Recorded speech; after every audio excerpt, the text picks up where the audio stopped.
আসসালামু আলাইকুম। Welcome to my channel Nivan's mummy. আমি বৃষ্টি বলছি গাজীপুর থেকে। কাছে দূরে যে যেখানে আছেন, আশা করি আপনারা সবাই ভালো আছেন। আলহামদুলিল্লাহ আমরা ভালো আছি। আমার নতুন একটি ভিডিওতে আপনাদের স্বাগতম। আজকের ভিডিওটি শুরু করেছি আমার বেডরুম থেকে। আমাদের এই বাসার পাশে আরেকটা বাসা থাকার কারণে আমার এই বেডরুমে তেমন একটা আলো বাতাস আসতে পারে না। যাই হোক, আমি প্রথমে খাটটা ডিপ ক্লিন করে নিচ্ছি। এর জন্য ভেজা একটা রুমাল দিয়ে কাঠের এই ডিজাইনগুলা পরিষ্কার করে নিব। মাঝে মাঝে এভাবে পরিষ্কার করলে চকচক করে, ভালোই লাগে।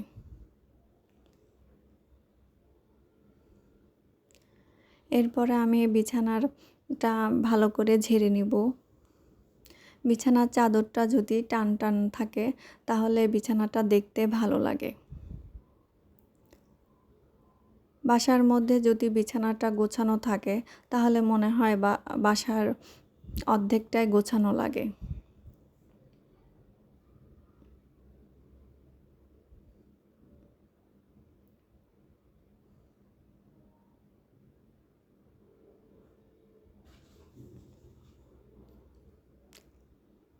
গোছানোর পরে এই যে আমার বিছানাটা গোছানো হয়ে গেছে।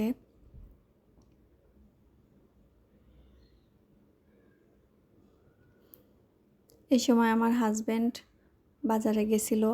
বাজার থেকে কিছু সবজি নিয়ে আসছে, ফুলকপি, শাক। আমার ছেলের জন্য মালটা নিয়ে আসছে।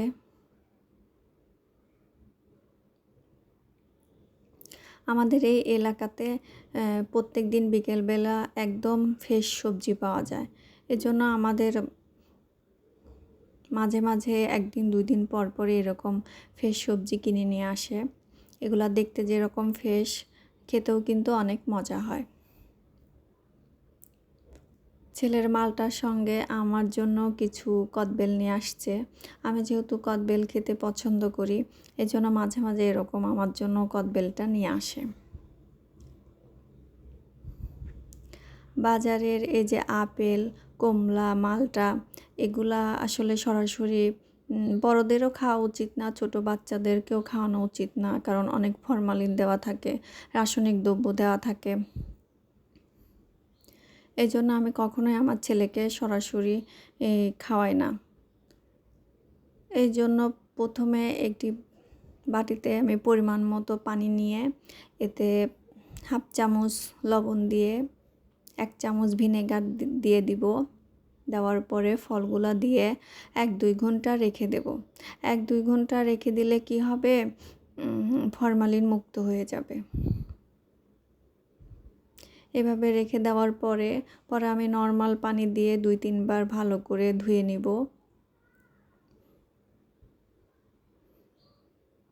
তখন খাওয়ানো যাবে, তখন আর কোনো সমস্যা হবে না। আপনারা কে কীভাবে ফলটা ফরমালিন মুক্ত করেন আমাকে কমেন্ট করে জানাবেন।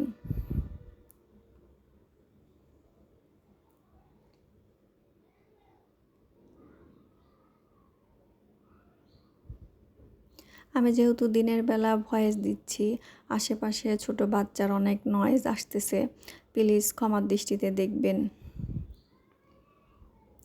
এরপরে আমি রান্নাঘরে চলে এসেছি। আসার পরে সিঙ্কে কিছু থালা বাসন ছিল, সেইগুলো এখন আমি ধুয়ে নিব।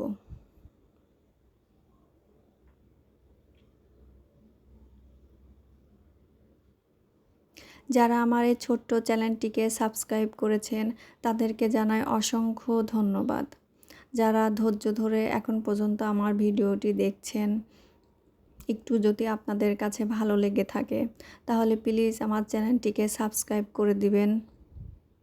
পাশে থাকা বেল আইকনটি প্রেস করে দিবেন। তাহলে আপনাদের ফোনে নোটিফিকেশন চলে গেলে আপনাদের সুযোগ মতো আমার ভিডিওগুলো আপনারা দেখতে পারবেন। লাইক দিবেন, কমেন্ট করে আমাকে জানাবেন। আপনাদের কমেন্ট পড়তে আমার অনেক ভালো লাগে।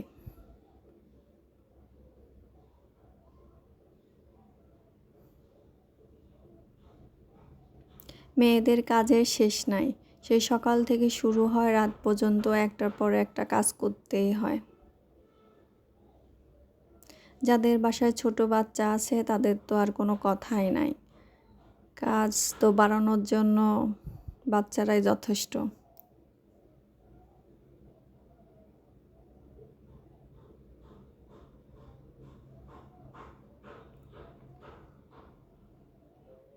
থালা বাসনগুলা ধুয়ে নিয়ে এখন এই সিঙ্কের আশেপাশে দেখলাম হালকা একটু অপরিষ্কার, নোংরা নোংরা লাগছে। এখন এগুলো আমি একটু পরিষ্কার করে নিব।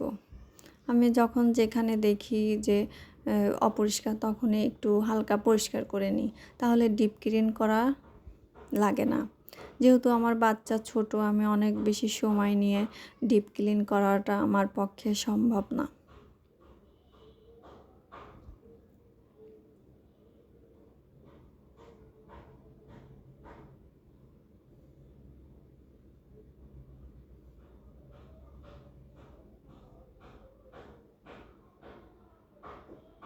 এইভাবে আমি কাজগুলা করে নিচ্ছি। আপনারা সবাই ভালো থাকবেন। আসসালামু আলাইকুম। আল্লাহ হাফেজ।